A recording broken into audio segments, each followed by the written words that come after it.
Died last night in my dreams, walking. He may be more recognizable than his music, but Adam Lambert's new album The Original High is sweeping the charts around the world at the moment. He also announced his new China tour, which will take place in January 2016 in Beijing and Shanghai. In his third album, Lambert returns to the world of electro-pop music, recording with Max Martin and Shellback, the behind-the-scenes hitmakers for the likes of Britney Spears and Taylor Swift. Working with Max Martin and Shellback again was great because, you know, they created two of the big songs off my first album. So it was nice to kind of get back with them and to have them take on even a larger role on this executive producing and doing some tracks on the album as well. They, you know, the thing that's nice about working with them in the studio is that I trust them 100% because I'm a big fan of their work and that really define artists. So I was very excited to get back in the studio with them because I knew that this album could be something amazing. Having conquered different stages from American Idol to Rock in Rio, Lambert is the kind of artist who dares to embody many genres in one stage or studio production. The boundary between genres is not an issue for him at all. I think most people out there that have you know, a smartphone or an iPod or their MP3s on their computer have playlists of all different types of music. So with that in mind, I don't think there's really a need to pick one box and check it.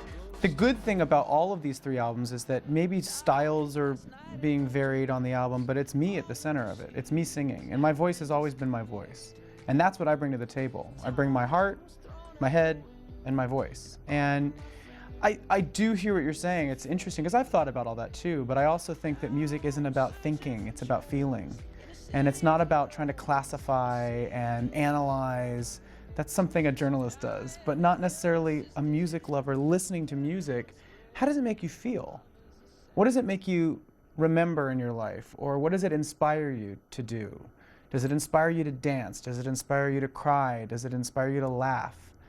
That's what music's about. My concern is lately is more the audience. Who are the people that want to hear these songs and why? Not because of a genre. I mean, that's an antiquated way of thinking about music. I think back in like the 70s and the 80s, people defined themselves by the genre that they listened to. That's not the same now. Lambert sees himself as a creative person rather than a business person, but the marketing exercises do often clash with his artistic choices.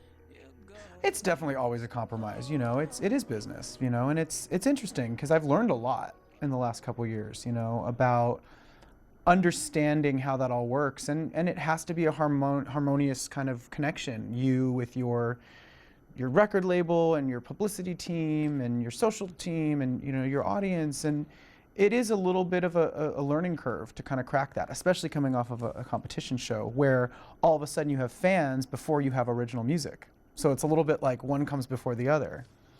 But I'm really happy with the way things have gone because I think my path hasn't been like a straight line. It's been interesting and it's been a learning process.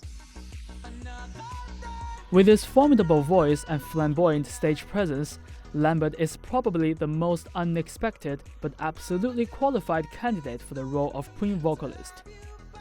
Talking about the Queen plus Adam Lambert project, he is humble yet ambitious, stepping in the role of Freddie Mercury in a series of arena tours with Brian May and Roger Taylor. He tries his best to avoid a karaoke scenario with a lot of respect and work ethic. I tried to avoid in my mind thinking about replacing or being compared to him. And in the beginning, when it first started, I was a little bit intimidated because of that, because I knew fans would go, wait a minute. But you know, I just tried to focus on, okay, what was the intention of the song emotionally? What's the story that it's trying to tell? What is this song trying to get the audience to feel? And when I tried to focus on that more than anything, it helped me avoid all the what ifs and the anxieties of, oh my gosh, Freddie Mercury. Obviously, having Brian and Roger on stage with me helped me a lot because I could ask them questions directly about how to do a song or what would you like to hear or why did this song get written? And then also I think one of the other things that was really important was just injecting it with some fresh energy. You know, I think they've been playing these songs on stage for a long time, and one of the things that I was really happy to do is give them a reason to get on stage again. You know, Brian and Roger are an incredible pair of musicians, and they want to keep playing live. They love it. It gives them so much life. And so in a way, it's facilitating their experience as well. But I don't know. I think a lot of it had to do with just getting to sing amazing music that's been a part of people's lives for so long. You know what I mean?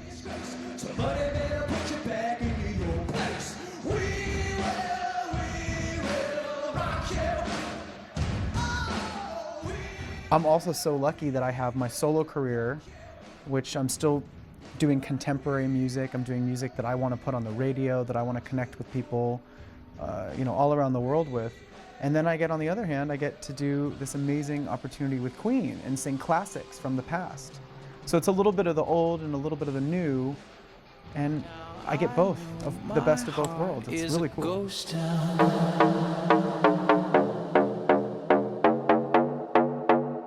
My heart is a ghost town.